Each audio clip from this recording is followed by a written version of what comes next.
Oh, bonjour, cage fighting aficionados. This is John Nash filling in for replacing the irreplaceable Kid Nate for Care Don't Care.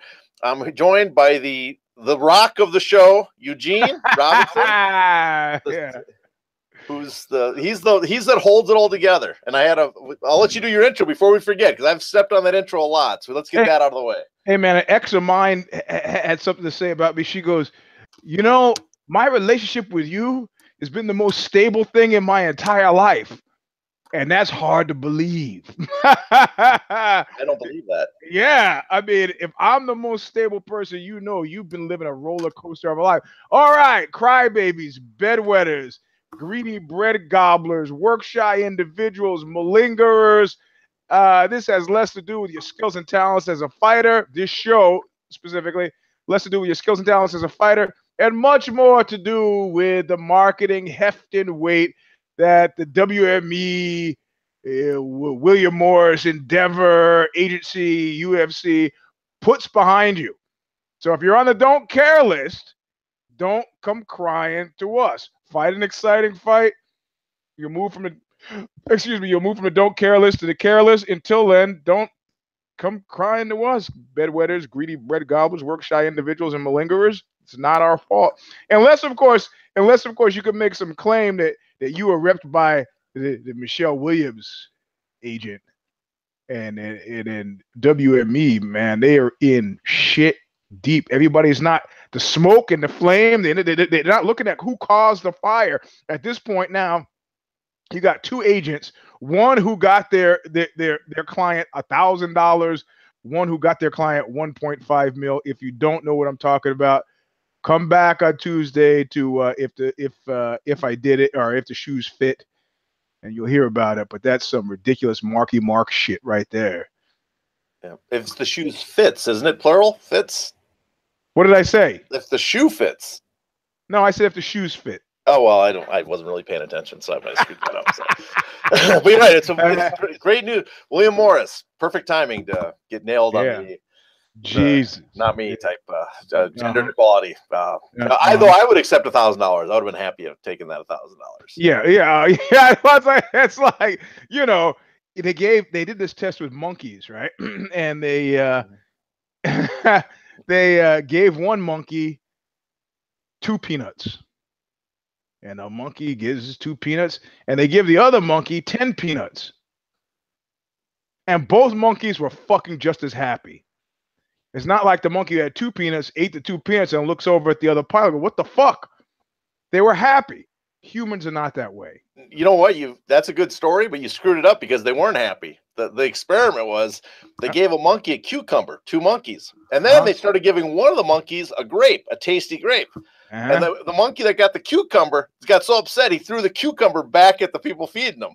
No, I saw that video. I did see that video. Look it up, people. It's a but that was a different circumstance. That's a fucking YouTube video. I'm talking about like an actual science. And it could have been that they gave the monkey they gave 2 peanuts was the beta monkey and figured, shit, man, that's all I deserve is 2 peanuts. I'm lucky to get 2 peanuts. I don't know. Maybe the experiment was that they shows that monkeys can't count.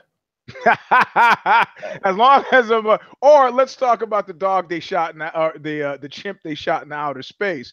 They shot that fucking chimp in outer space, and that chimp made it all the way back to Earth. All the other chimps had died. That chimp made it all the way back to Earth, and you know the chimp is walking down the gangway. He made it out of the capsule. You know what they did? I don't. They gave the chimp an apple. Was he happy with that apple? He was fucking really happy with that apple. Nobody who fights for the UFC is that chimp. They don't want to be fucking fighters then. Apparently, the old ways are not going to be part of the future, man. We have a company-wide, sport-wide fucking sick out. There are no seasons to this sport. And you have an insurrection, a quiet insurrection on your fucking hands. Don't believe me? Oh, DJ just had surgery. Guess I can't fight. Can't fight, Mr. Bald One. You know, dudes are not fighting. Rory McDonald is making $500,000 at Bellator. Are you fucking kidding? Because he put like a 1-800 radiator on his shorts. Nah, man. Nah. People don't expect to get 130 mil, but nobody's about being broke in for 2018. Nobody. Well, you know, Vitor Belfort said he's only going to come back if he gets 10 million on his next fight. Yeah, and that's part of the sick out too. It's like, well, he's not getting 10 million. He's never made 10 million in his life, even when he's at the peak of the sport. Yeah, of course, but that's a signaling intent. It's like, you know, this is done more. It is this MMA fucking Fighters Association. Belfort, by putting his chip down for 10 mil, has done more to support the fucking work sick out than any of that fucking unionizing shit. It's like, we all know Nick and Nate are holding out. We all know everybody's holding out at this point. Now, we all know Miocic put a finer point on it. He goes, I think the UFC is in the bag for Ngannou because they haven't been fucking putting too much of my shit. But I tell you what, I'm going to take some PTO and I'm going to fight this fight. PTO. The guy's got to take PTO from his job. You got to be fucking kidding me, man. Nah, son. Nobody's doing it. They're not falling for the fucking okie doke anymore. I can go to the Bellator, make $500,000. $500,000? Are you fucking kidding? Or stay here and get 10,000? Fuck you, bro. Well, we could discuss this for a long time. I have a lot of thoughts on this, but they would be a distraction. Okay. But well, this show is about distraction, but we could weave it in later portions. So. Well, I also would say something wrong, and then I'd have to come back and correct myself. So okay, I'm pretending. Right. So well, there's that too. Yeah, but we got a fight this Saturday, a big card in Scott Trade Center in St. Louis, Missouri. Let's start out reading what I read you before we started the show. You know, I don't want to be getting known as a nattering nabob of negativity, but I'm going to read you this little bit of note, and I'll just read you the end of it, and it says, at this point, I don't even think a fight junkie can get a card like this one. It's for people who are unlucky enough to be channel surfing on a Saturday night. Ow. That's almost like, remember the old Spike shows when they'd play a UFC card up against a pay-per-view? It was almost like they were hoping that people looking for the fights didn't realize it was on pay-per-view and stumble across it. Yeah. That's what this person's claiming. But yeah. It was good Spiro Agnew quote there. Okay. And I finally learned, too, where you get the bread gobblers from your favorite group of people of Germany in the 30s.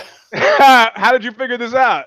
I was just reading my normal Nazi reading, and I came across it. That's what bread gobblers were the people that were the waste of space that would take bread. Well, but they, the Nazis had this weird turn of phrase that I always found, this piquant turn of phrase that always kind of cracked me up. I mean, Breedy Gret. It's like I used to hang around with this Hungarian chick, and she would call me a peasant. And I could tell that meant something in Hungarian. Like, that was like the worst fucking thing you could call somebody in Hungarian. But I was like, what do you mean that I'm an agrarian laborer? What the fuck are you talking about, peasant? I don't give a shit, peasant. Okay. I've noticed that's a big, anybody from the old world, Europe, Asia, Middle East, they use the word peasant a lot. And again, I guess it makes people. A friend of mine's from Greece, and some chick didn't like him, and he was like, "What would?" And I go, She said, "Tell me, I don't want to have anything to do with that gypsy." He goes, "Gypsy," and he went crazy. He went like crazy. So these are like dog whistles. Greedy bread gobbler. That just cracked me up for some reason. Well, to me, always image of some sort of gremlin, German gremlin, sneaking in the house at night. Killing one of those old. There's a bunch of different types of fairies used to sneak in people's house and drink their beer and food. And I thought bread gobbler sounds like one of them. If you read some of the original Grimm's fairy tales, they were doing more than that, man. Those things were terrifying. Very disturbing. All right. So we have a first fight of the night on UFC Fight Pass. So okay, all right. So we're getting back. Well, I'm sure we'll have a lot of segues in this card because there's a lot of the fights are not that interesting. But the first fight is a bantamweight fight: Kang versus Guido Cannetti. Don't care. And I got the sheet of paper. Oh, look at that! Look at that! I mean, I love Guido Cannetti's name. That's a good mob name. That's a good mob name. But that's Manganzo Mangananga. I've been watching a lot of Don Rickles lately, so. Did I ever tell you when I met Don Rickles and he ripped into me for a good 2 minutes? What did he say? I met him with my twin brother. We were at the Hollywood Gala, award ceremony. We bumped into him, and he looked at me, he was confused for a second because I have identical twin brother. And we started doing our twin jokes. And he goes, wait, are you guys twins? And he goes, no, you're just seeing double. You're drunk. There's, right? So we started doing a couple of these. Then he just went off. Like, you can see the light turn on. Oh, you guys are going to be smart asses with us. So he's like, oh, the reason there's only 2 of you because your mom aborted the rest of the litter. And he just go off one after the other. Good thing about being as ugly as you are, you don't need a mirror. You can just look at him. And he just had one after another. We were just like begging. We were tapping out, begging for, literally tapping out. We give up. We're done. And that was on the spot. Yeah, on the spot. He just suddenly, he ripped off for 2 minutes straight, 10 burns on us. He could not. We had to beg him to stop. We go, we get it. Was he laughing? Was he into it, or was he? He was into it, but he wasn't laughing. He had that maniacal look, like I am going to make your life miserable. I went to see him play at the fucking Deseret, man, for a birthday present, my 35th birthday. And I sat I was with my wife at the time. And we sat in the front row. We go, oh, this would be great. He's gonna pick us because I'm a black dude thing. But we had the misfortune of sitting right next to Larry King. And his 25-year-old wife, and so that was all the attention got diverted. That's the great thing. You're like, yo, you can't get upset. I'm like, normally if anybody else said what he said, you'd be up on the stage trying to beat the hell out of the guy. Actually, I'm pretty easy. A Russian friend, he's Georgian. He said his life philosophy I follow. It's like, people can say anything they want to me. And until they put their hands on me, then they're dead. But they put their, they say whatever they want. It's a joke. I don't give a fuck. But what if they put their hands on you lovingly? I'll tell them to take it off. If it's preceded by hostility, it's not loving. Yeah, well, I don't know. Sometimes and then I feel like you're gonna have to take your hands off me. And then the guy, I can tell you, there's like a script. And then the guy goes, "Oh, what, you don't like me touching you? What's gonna happen?" And then what's gonna happen happens. And people are like, man, no. I told them, gave them warning. Usually three warnings I give. Yeah, well, that's like my brother had the best, I guess, I thought was one of the best hardcore lines when someone was giving him a hard time. And he goes, you ever tried to pick up your teeth off the ground with broken knuckles? You said it very straightforward. I go, yeah, I got to write that. That's a great line. Well, that's true. I try to veer away from the really typical macho and go for the psychosexual, which is always disturbing. It's like, what's gonna happen after I beat your ass? That's my older brother would do that. Yeah. See, it's an older brother thing, right? He's 6'6". He's a very big guy, he was very muscular and stuff, very scary looking guy. But he would just get very sexual with you. Oh, you're a cutie. You look good. You look good. It makes you think. It's like, well, I just came for the fist fight, man.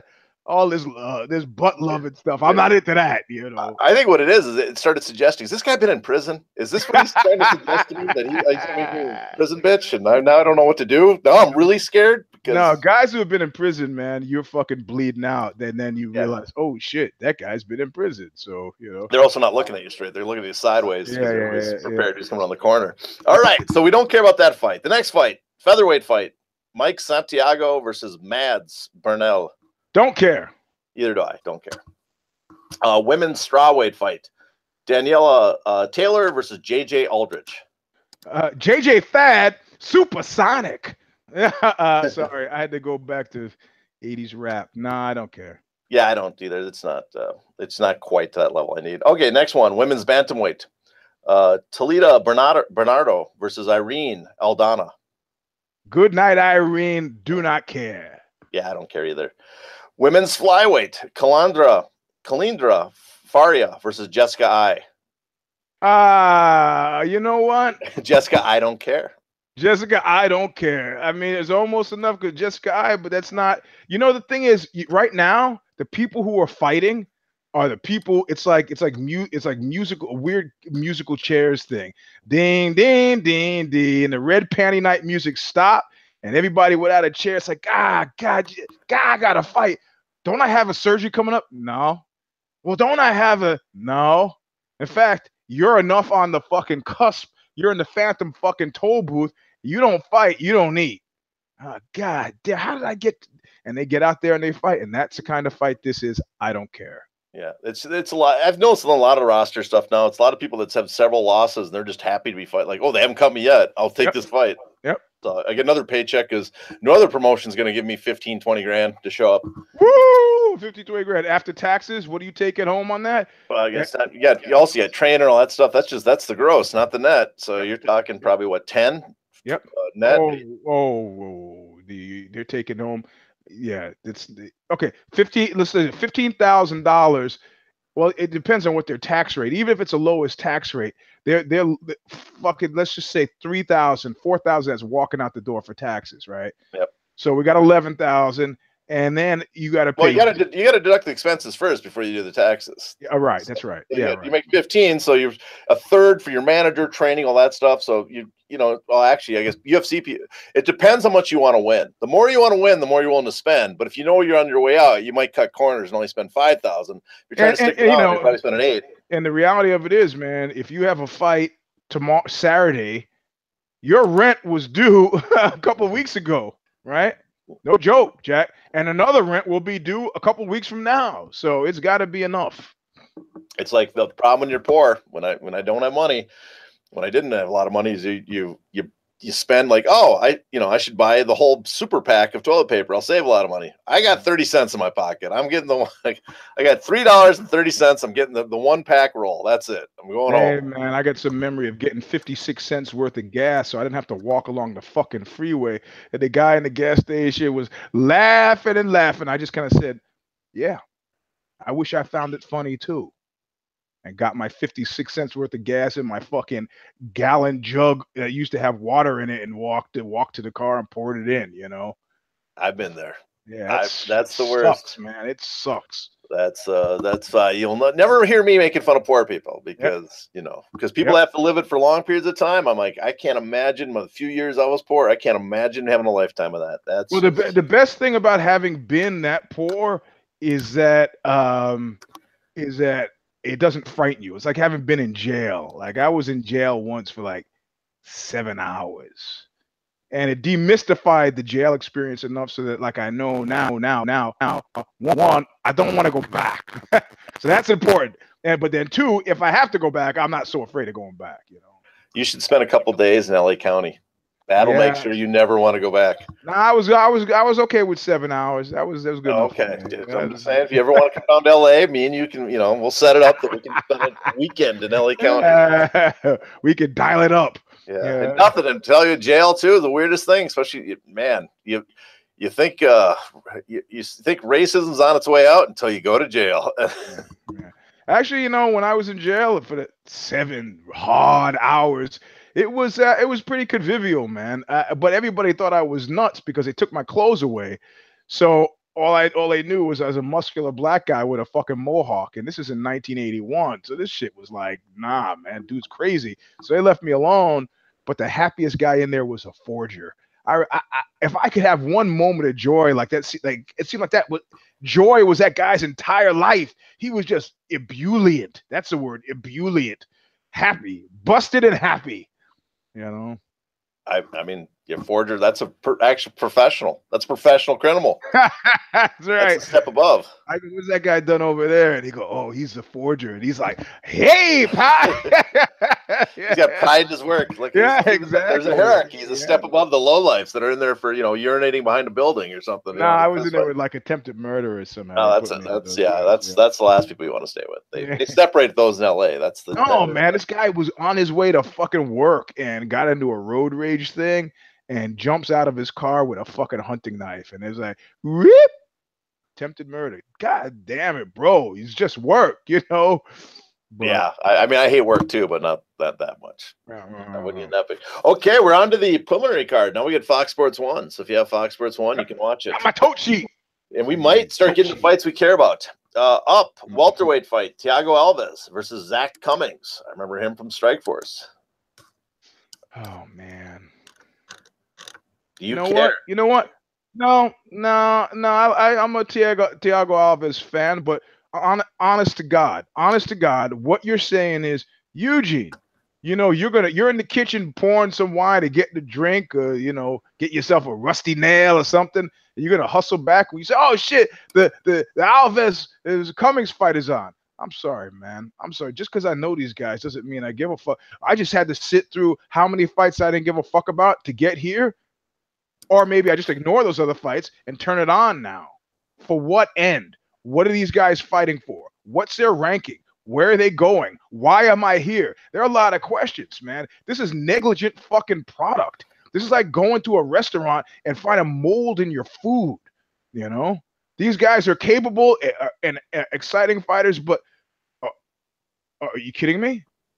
I train with capable, exciting fighters. I'm not paying money to see them. That isn't that my description of what I care about fights right there that you just read off? I think you ripped off my definition of what's an important fight. So that's why I don't care about this. They're talented guys. They're stuck in that midpoint where they're not quite at the level where I'm like, oh, they're now really relevant to the division. They're moving up that I have to care. It's not their fault even. No, and this is the thing. I want to let them off the fucking hook because these are guys. It's the musical chairs thing. These are cats who got fucking caught, man. They got caught without a chair. And the prospect of watching two guys fight who don't want to fight, who actually don't give a fuck about being there, it actually chills me to the bone. And I should say, these guys, when they talk about UFC quality fighters, these guys are the definition of UFC quality fighters. They deserve to be in the UFC. But again, to me, it's like, this is just another UFC fight. This is not a fight where I go, I got to tune into that fight. Got it. That's where I am on that. Yep. So we spent all that time to agree on something we don't want to watch a fight. That's good. Good. Well, no, we have to explain it because there's a reason this sheet is blank. Not in a vacuum. This sheet is blank. It's like the line from Cool Hand Luke. A man's mother died. He got a little rabbit in his blood, and his mind ain't right, and that's the way he wanted. This is the way the bald one wants it. Also, that's what he wants. A blank sheet of paper. Otherwise, he'd have done a better job booking the fight. Sorry. Also, it's important to get that out of the way because if I ever run into Zach Cummings on a sidewalk or something on the street, I don't want him coming after me. Now he knows why. It's nothing personal. We start. That's the disclaimer at the beginning. I'm okay with any of these guys stopping me on the street because I know what they know, and they know they're getting fucking reamed. But it's like, well, what am I gonna do? Diplomacy is about saying good doggy till you can get your hand on a rock, right? What rock do they have? Fuck it, man. On that note, next fight, lightweight, Matt Frevola versus Marco Polo Reyes. Don't give a fuck. Don't care. I don't care. I'm close to giving, but you're right. I don't give a fuck. All right. Okay, next one. James Krause versus Alex White. Don't care. I don't care either. So going fast. This is we can finally maybe start getting ready to tune in the card. Last fight, the main event of the preliminary card. That doesn't make sense, but that's what they always call it. Featherweight fight, Darren Elkins versus Michael Johnson. I care. I do too. Are you gonna pick? You want me to pick? I'll pick first. Johnson. I have to go with Elkins. Johnson's been on a losing streak, and he's moving down in weight for the first time. I have no clue how he'll do that. Elkins has been doing. He hasn't fought top-notch guys at featherweight yet. Elkins hasn't been beating the best of the best, but he's been looking good at featherweight. So I'm going to go Elkins. Okay, I'll just show you what I've done here. I'm with the little tote sheet. I guess maybe you can't even read that. I can. I picked Johnson. Ooh, that's I had a gripe too to go off a little segue too here. When Nate called me and said, "Hey, you want to do care, don't care?" I was really excited because I thought I was going to be going against Nate, who I kicked the crap out of last time. So I'm now against you. I'm 2-6 last year against you, but I'm 1-0, and basically I beat Nate by like 4 picks. Buried him. Nate is negligent. But in any case, this is what I do in jiu-jitsu. When somebody was like today, somebody goes, "Eugene, how did you let that guy mount you?" I go, "Man, I'm trying to build dude's confidence. Shut up." And the guy got offended. It started rolling a little hard. I was like, all right. It just swept him, mounted, and tapped him. It's like, come on. I was trying to build your confidence. It's a jerk move for me to mention it. So Johnson here is me trying to build your confidence, John. Thank you. I appreciate that. I need all the confidence I can get. It's way in the gutter. Okay, now we get to the main card on Fox Sports 1. Same damn channel. You don't have to turn it. So it's the same card, but they call this the main. Welterweight, Kamaru Usman versus Emil Weber Meek. I almost care about this, man. Oh, I care. Because Usman and yeah, I think I think this is not. There's a sweet spot where the people fighting don't actually feel like the music stopped and they found themselves without a chair, and this might be that. You know, prospects are near prospects. I think. Oh, I don't think they're lost battalion delusional. I think they might say, look, when this smoke fucking clears, if I play my cards right, I'm close enough where that I think I might get a taste. I think I might get a taste. So yeah, I care about this. Who are you picking though? I am gonna pick Usman. I think Meek is impressive. He beat Paul Harris. He beat Jordan Mean, which is good in the UFC's first fight. But I just think Usman hasn't had the big name.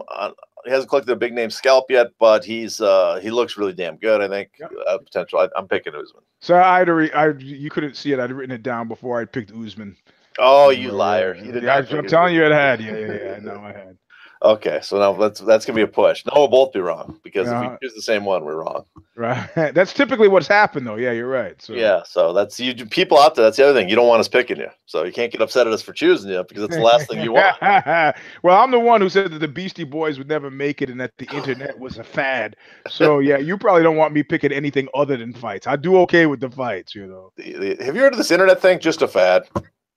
No, come on, man. No. I'm going to defend that to the grave because in 1985, when I first heard about it, I was working in the defense industry. DARPA was telling me about this thing that scientists were using, this intranet thing, and I was just trying to get on, and it was slow and miserable. And then you had the 2600 modem, and it was like, the fuck out of here, man. I went through it all, you know, ham radio, CB radio. I've been through this kind of flash in the panty shit, and you know, people the pet rocks, and then next thing on to something else. I was wrong about it, but I was just late to the internet. I didn't use it for like basically the whole 90s. I had no interest. I didn't get it, and then one day at work, I got unlogged on. I finally figured it out. Spent all night looking stuff up, downloading it. Next day, they came in and go, "Who was on the computers last night downloading stuff all night?" You know, they're ready to catch me for porno. They're looking, what are you looking up at, John? What were you looking at? And all it was me looking up old like comic book and Dungeons and Dragons shit that I hadn't seen from my childhood. Nice. This is more embarrassing than porn. I would have felt better if I comic porn than if I did download an old Dungeons and Dragons modules. Well, I took the internet seriously when it put money in my pocket when I sued this major corporation for sexual harassment, and my ass was saved because the woman who was harassing me emailed me all the harassment. I printed that shit out, and here you go. And you could have published it as a book, and you know, like 50 Shades of Grey. It was pretty tame. Oh, no, too bad. You should have got upset at her for not being more despicable. The one thing that I remember that actually she was like, my admin is pissed off with me now. I go, okay, why is that? She goes, well, she said she's starting a cleaning company and was looking for a name, and I suggested Spick and Span, and she didn't like it. Oh, that's bad taste. Do I have to complete the circle and say that the woman who was starting the business was a Latino? Yeah, I knew that was going. That was a given. Yeah, okay.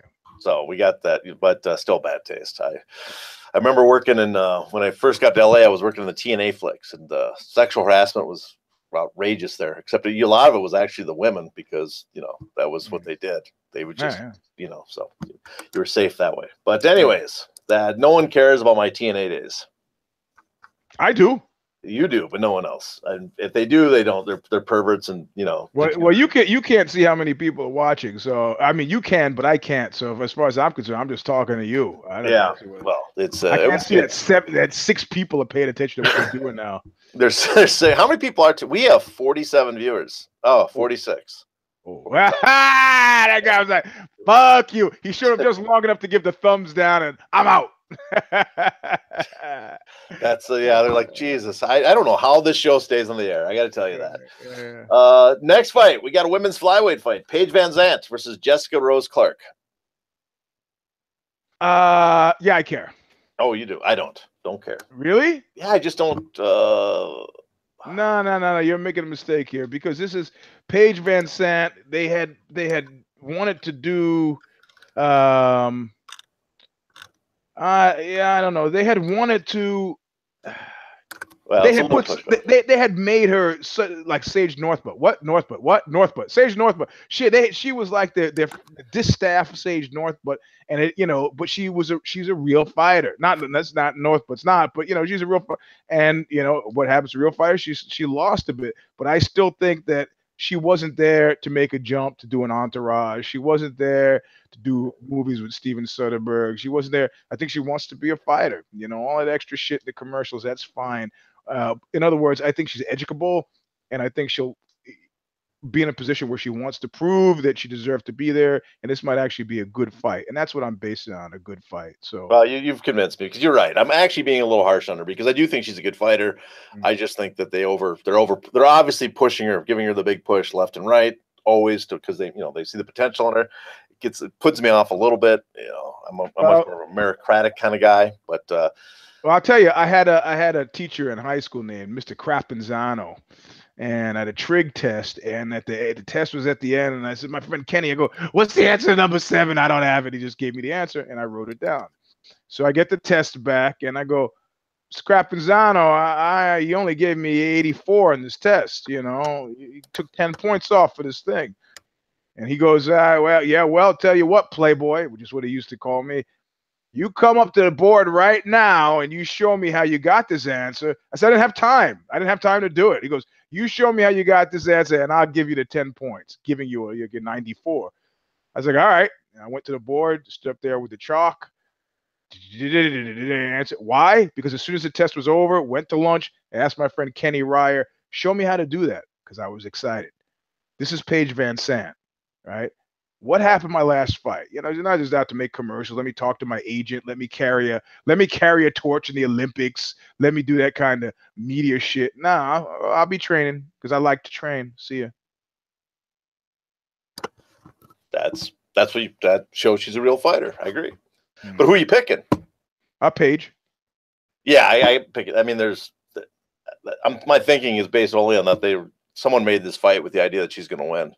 Yeah, it's a gimme. To set up the 125. It better be a fucking gimme. She does. If it's a gimme that she doesn't get the gimme, she's gonna get gotten. If you know what I mean. No, I don't. But I will go along with that. Okay, all right. Next fight, co-main middleweight Uriah Hall versus Vitor Belfort. Vitor, the old young dinosaur. I care.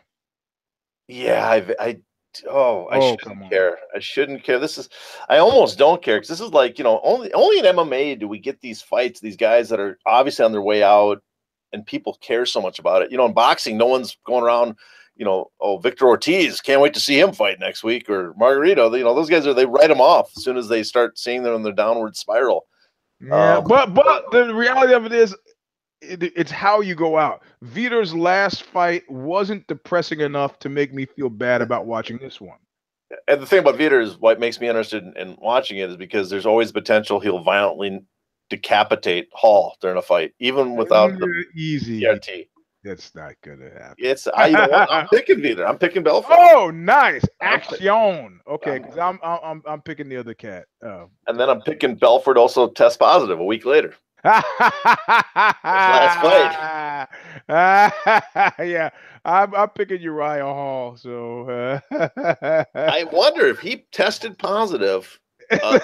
Somebody watching the show just tweeted me, if you knew you could eventually use the internet to fuck strangers, you would have been totally on board. Yeah. In 1985, I'd have been fucking into it, man. If you knew that was the way you could, can meet people. They could get Grindr and stuff going. But for Belfort, I think I on the USADA deal, I got to ask him about this. If he fails the USADA test after the fights, right? And his contract's up, can they punish him? Because basically USADA, it's the UFC that's suspending him.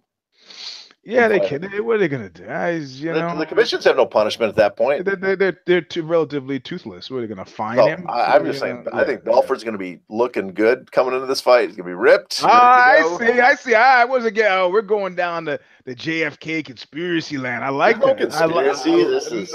All right. This is just based on pure fact. This is Alex Jones has nothing on us here. The thing is, for the people who haven't taken steroids, one of the things that they never talk about, people who have taken steroids never talk about, and that I talk about endlessly, is how good you feel when you're on them. I mean, it's not like other drugs, like the temporary euphoria of a coke binge. Is not this. I'm just talking about your sense of well-being is like through the roof. It's really great. Sorry. Yeah. Who you remember? Only dopes do dope, kid. I just had a thought though. Who was that one woman that used to be like the queen of conspiracy theories? Lived in California. Mabra, yes, that's who. I was gonna say a joke based on her, but I couldn't remember her damn name. Yeah, her and Dave Emery. Yeah.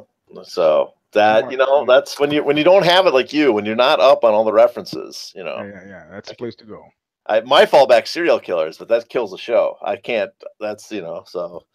Now I got the serial killer thing for a while, and then Well, there's no bigger panty dropper than talking to a girl and explaining all the different types of killers. So I got to tell you right now, that's. Well, I asked somebody. I said I wanted to be could I be a spree stabber if I only stabbed one person? Because it was pretty much only one person I wanted to stab, and he was like, "You got to come back on different days." So I was entertained about this prospect of like coming back on different days and stabbing the same person. Wait, so the spree stabbing is not different victims. It's keep coming back and stabbing the same person. Exactly right. Awesome. You went on a stabbing spree. How many people did he get? Just one guy. Well, how is that even possible? Well, he came back on different days, so that'd be great. Your Wikipedia, attacker entry of a criminal. Eugene Robinson, notorious. On 12 different occasions, he randomly jumped someone and stabbed him. It was the same man every time. Same guy. Each one a year apart. You're like the monster of Florence. But instead of couples killing him, you keep stabbing the same guy. That's right. Yeah, boy, that kept me happy for a month. I mean, I just imagine that. I could get away with that. I could be Well, because you do it once, and the guy doesn't expect it. There's a guy who I'm trying to get to do a true story for me, and he talks about the time he was shot. And I said, so the guy who shot you, what did he do after he shot you? He goes, he did a victory dance. like he had made a touchdown. It's like, dancing in the air, waving the gun. He was pretty happy. But the story had a good ending because literally 15 years later, the guy's driving by a park and sees a family picnic and goes, there's that mother, pulls his car up, goes to the trunk of the car, gets a tire iron and walks over and beats this guy into one. Guy's like, his family's flipping out. And they're like, what the fuck? What are you doing? There's a bit trying to stop him and he's beating him. He's a jiu-jitsu guy. And he finally said, he fucking shot me. And the guy was like, I just shot you in the leg. Did he dance? That's what he should have done when he's beating him. Done a dance. He sadly, I was really hoping that's how the story would have concluded, but he did not dance. I would have been fucking dancing like Hitler at the rail car after they signed the armistice after fucking crushing France. Doing that little jig. Doing the Charlie Chaplin. Well, he did the dance, and then somebody had turned it into a meme, or not a meme, a GIF. So it's just funny where he did this kind of like river dance thing. That's the only video I've ever seen of Hitler dancing, But yeah, it's the same car where the Treaty of Versailles was signed is where he made them sign the armistice. So yeah, he did intentionally. He wanted to rub it in their faces. That's my point behind doing the dance after I would have beaten the guy to death. So revenge. It's a dish best served lukewarm. Oh, I say the best revenge is revenge. That's a good revenge. Yeah. Okay, you picked Hall, right? I'm picking Belfort. Okay, This is where I fall apart probably. Featherweight fight, the main event. We got Jeremy Stevens versus Dooho Choi. I'm going to pick Choi, and I care. I care, and I'm picking Choi too. Yeah. So, But Stevens, look, I wouldn't be surprised if Stevens won. I wouldn't be surprised if he knocked him out even. No, but these are guys, like, again, these guys, these are sweet spot guys who are close enough to get a sniff, who are not being played, probably getting paid well, and I think will actually turn out a good performance, because to not do so is going to be painful. Then they're going to be those guys without chairs.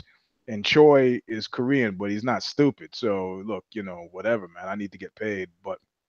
Yeah, and this is a legit main event because it's legit relevant fight. Well, Stevens is a struggle. He's been off and on the last couple of fights, but they're legit hovering in that category. They win, then they're in a position to maybe get a contender type fight, then win. Then you see what we were talking about earlier, the actual positioning in the division, that they're actually making moves. It makes sense with these guys. He's still who the fuck is that guy though? Stevens is still that guy, right? And I actually, but to me, he'll always be. He's fighting tonight in Minneapolis. Yeah. Well, right, but then also this is lost battalionage slippage, because earlier in the week on If I Did It, I confused Cody Garbrandt with Stevens, and that's a fucking sign, man. Well, they do look alike. They do. They do. But, whatever, man. People used to say I look like Lou Rawls. You didn't think I was Lou Rawls when we started the show, did you? Well, when I talked to Nate originally, I thought I was going to be working with Lou Rawls. So I was very excited. That's the first reason I agreed to the first episode. I did. Then it informed me. You'll never find. Yes.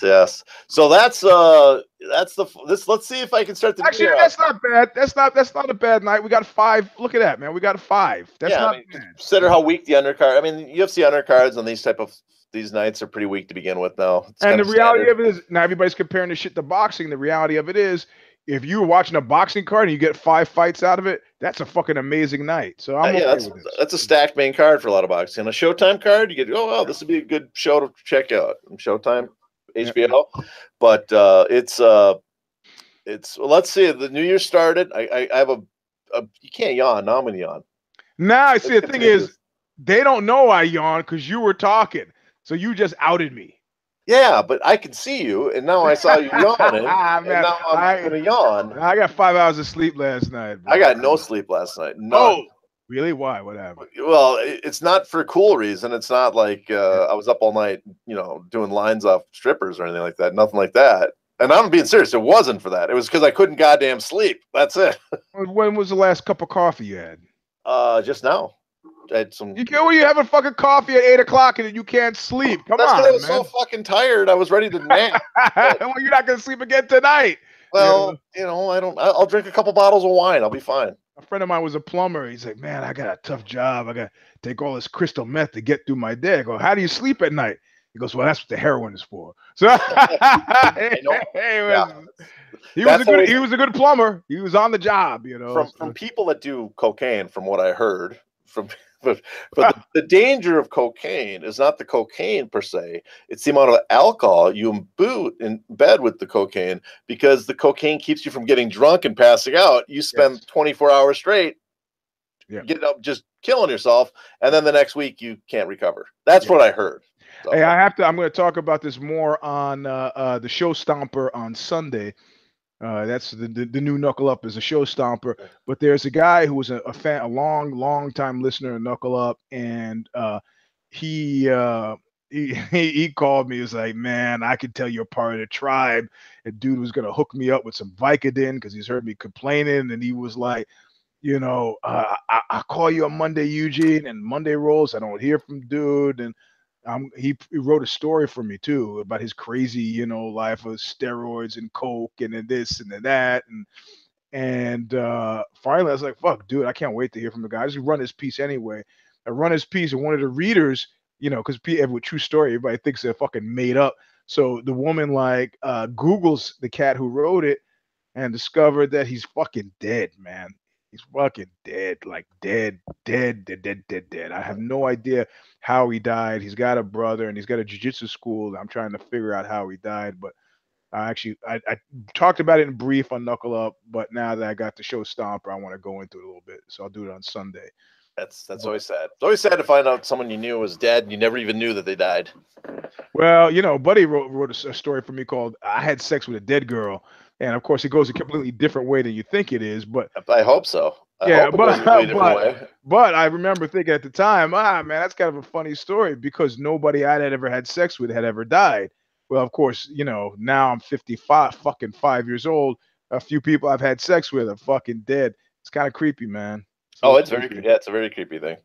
You know, not that I've never slept with a dead person. Makes it hard to look at those pictures when you masturbate. You know, it's like yeah, it kind of like when you think about those old flames, you're like, I wonder where she. Oh, she's dead. That kills it. Well, you know, somehow I pull myself together and get over it, finish masturbating. But before then, it's just kind of creepy. I think it's creepy either way, to tell you the truth. Exactly. How do you like? I just turned the car right into the fucking culvert. If we were at a party, that's the conversation killer at the party. That's when the music goes off and everybody hears it. Everybody hears it and he goes, fucking dead people masturbate. What is he talking about? That's right. That's the party ruiner. Like that time I was in that limo in Vegas and I told the guy my favorite joke in the world. Hey, you know what has two hands and a pineapple in it? The guy goes, you know, this big shot in the limo. He goes, no, what? I go, your ass.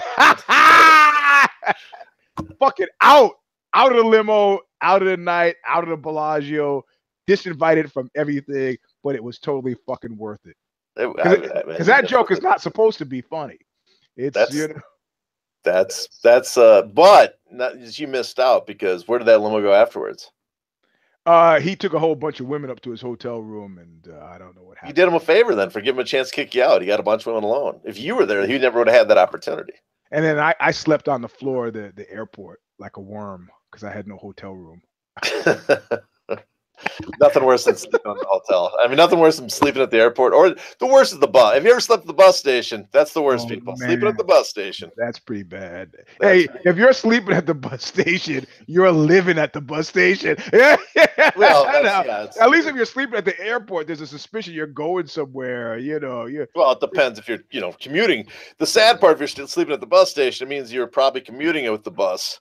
Yeah. It means you're not taking a plane; you're taking whatever cheap bus you can get. You got to wait for the next one, so it adds up. It's a pride killer. Let's put it that way. I actually messed around with this woman, and she was like telling me about the first time that she gave a blowjob. It was on a Greyhound bus, and she doesn't know what came over her.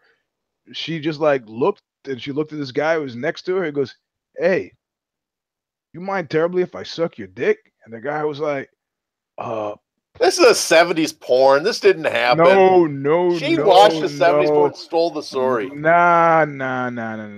This happened, and she's a writer and has written about stuff like this before. So I'm gonna thankfully not mention her name. Well, I wasn't on that bus, so right now I'm thinking I'm regretting my choices of what buses I rode. well, I never rode a bus like that. Well, also, hey, look, I was on an airplane, and some woman said once, she goes, back in the 90s, early 90s, she's like, I'm a little tired. I was like, all right. She goes, you mind if I spread out in the seats? And I go, no. And I figured, she goes, would you mind terribly if I put my head in your lap? I was like, nah, go ahead. She was a stand-up comedian. Oh. See, whenever I've been propositioned, I like how discreetly and tastefully I just end the story there. Yeah, I know. I was waiting for the rest. I thought we should go into full details. The throbbing and the. No. This is before I was a complete lunatic, so I didn't do anything. My story is usually when I get propositioned quite a few times, a lot more than I suspect. But the people that proposition me are the people you'd never want to sleep with. So it doesn't. You gotta say, what would El Duce do? I'm imagining you're drawn from the same pool. You got the beard thing going. So, what would he do? He would do it. Yeah, just there's. It's better to regret the things you have done than the things. No, there's some. People say, there's no such thing as regrets. Oh, there's regrets. There's plenty. Of regrets. Here, I got a question for you that'll be uncomfortable to answer. What is the heaviest person that you've had sex with? The heaviest? Yeah. What did the scale say for or the heaviest person you've had sex with?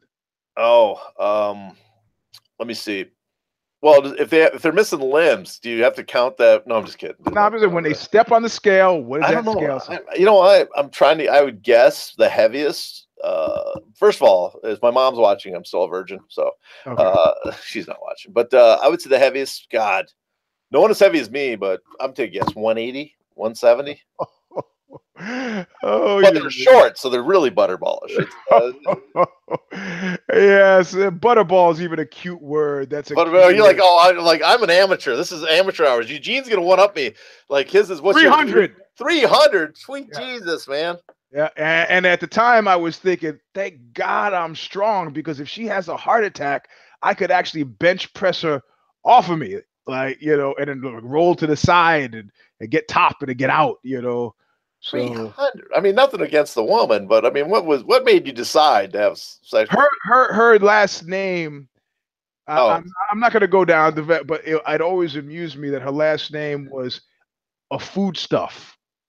Oh, so you're well, you mean your music? Her last name was actually like a foodstuff, man. It was like. Are you implying that she was an heiress or something, or are you just no, not an heiress. No, it's like, look, it's like a Twinkie. No, it's like it's like something like it was like I'm not gonna. I don't want to. This is not about fat shaming. I'm just saying that it's like you could have any name, but you could fucking name Hamburger. You got to be fucking kidding. I mean, the name wasn't Hamburger, but to burrito, what you get. But I just think her name's got to be something like Jessica Hostess. And I wasn't. The thing is, man, I walked into that. I walked into like straight into the not a dint of shame.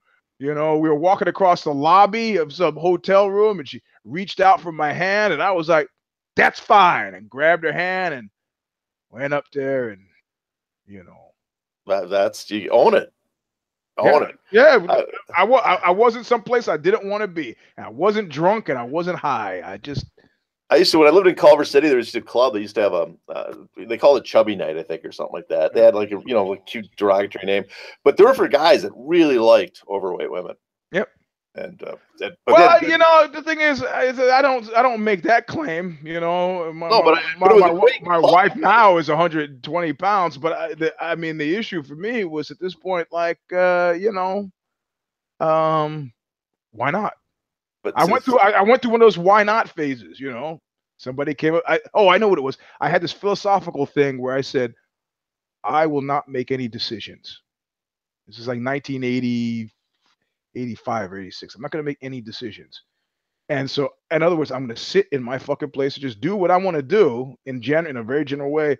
But anything else, I'm not going to get caught in that fucking thing of deciding and trying to stage manage my life. I'm not going to do that. So somebody calls and goes, "You want to go out?" Okay. After you go out, want to come back to my place or go to it? Okay. Okay. I had to stop that after a while, though. Yeah, you can't say yes to everything. But I was going to say, the good thing about that club is that you'd bring a girl that was thinner, like if you're dating, and you could bring her there, and she would get no attention, and suddenly you're the only guy interested in her, and suddenly you have like, oh, you're the catch, because every other dude is checking out, 250 pounds. That's genius, man. That's actually genius. That was I discovered that on accident. But, that's one of my few tips out there to find a good and I want to cross the T and dot the I.